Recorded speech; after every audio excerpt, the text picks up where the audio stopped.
Our 8.3 trillion peso Build Better More program is currently in progress and being vigorously implemented.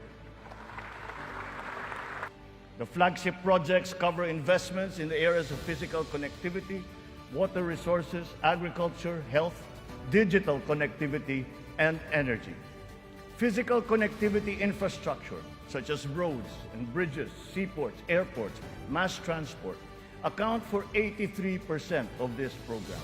We are opening up all gateways to mobilize goods and services at less cost and in less time, and ultimately to drive the economy forward. Abangan ang ikatlong State of the Nation Address ni Pangulong Ferdinand Romualdez Marcos Jr. ngayong ika-22 ng Hulyo, dito lang sa inyong People's Television.